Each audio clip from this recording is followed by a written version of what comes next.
क्या आप कभी किसी ऐसी जगह पर गए हैं जहां आप बिल्कुल अकेले थे और आप जानते थे कि कोई है जिसको हकीकत में आपके साथ होना चाहिए था, लेकिन वो वहां मौजूद नहीं था और आप चाहते थे कि वो वहां टूटे हुए ताल्लुक की वजह से नहीं था।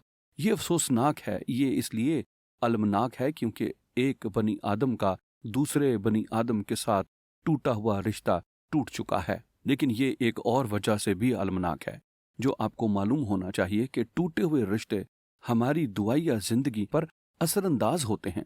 हकीकत में यीशु मसीह ने कहा, अगर तू कुर्बानगाह पर अपनी नजर गुजरानता हो और तेरे भाई को तुझसे कुछ शिकायत हो तो पहले जाकर अपने भाई या बहन से मिलाप कर और तब आकर अपनी नजर गुजरान। और पहला पतरस ये कहता है, वैसे मैं एक शौहर हूँ और मुझे भी इससे निपटना है, और ये शौहरों से कहता है, यानी इस खत में ये कहा गया है कि शौहरों, तुम भी बीवियों के साथ अक्लमंदी से बसर करो ताकि तुम्हारी दुआएं रुक न जाएं।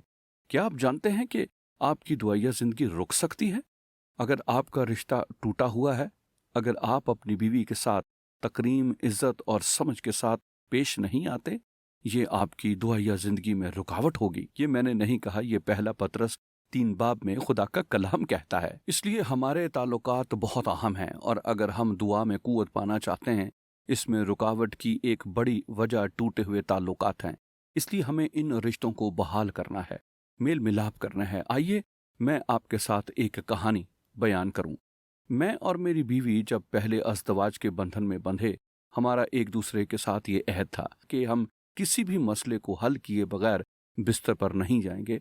हम मसला हल करते और फिर बिस्तर पर जाते, और ज्यादातर हमने ऐसा ही किया, माँ सिवाय एक वक्त के जब हमने ऐसा ना किया। हम दलाइल पेश कर रहे थे। मुझे याद नहीं कि ये किस चीज के मुतालिक था, लेकिन मुझे ये याद है कि वो गलती पर थी और मैं सही था, ये मेरा ख्याल था। और हम उस रात बिस्तर पर सो गए। वो खुदा के इत्मीनान के साथ जो समझ से बिल्कुल बाहर है सो गई, और मैं करवटें बदलता रहा और मैंने खुदा को दलील दी और कहा, इसको जागते होना चाहिए था, मुझे सोया होना चाहिए था।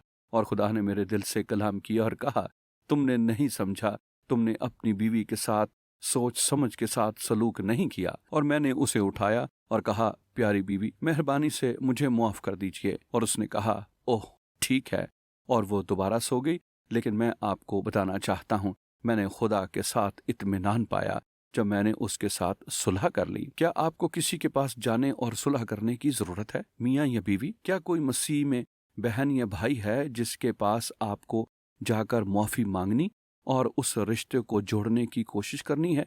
आप कहते हैं, लेकिन सैमी, अगर वो नहीं चाहते तो क्या होता है? खूब, ये उनका मसला है, आपका नहीं है। आपको यकीन करना है कि आपने उस शख्स के साथ सुलह करने के लिए सब कुछ किया है। उस शख्स के साथ सुलह करने के लिए जो कुछ करने की जरूरत है करें, और आप मसीह के साथ ताल्लुक जारी रखें और खुदा अपने आप को आप पर जाहिर करेगा। खुदा आपको बरकत देगा।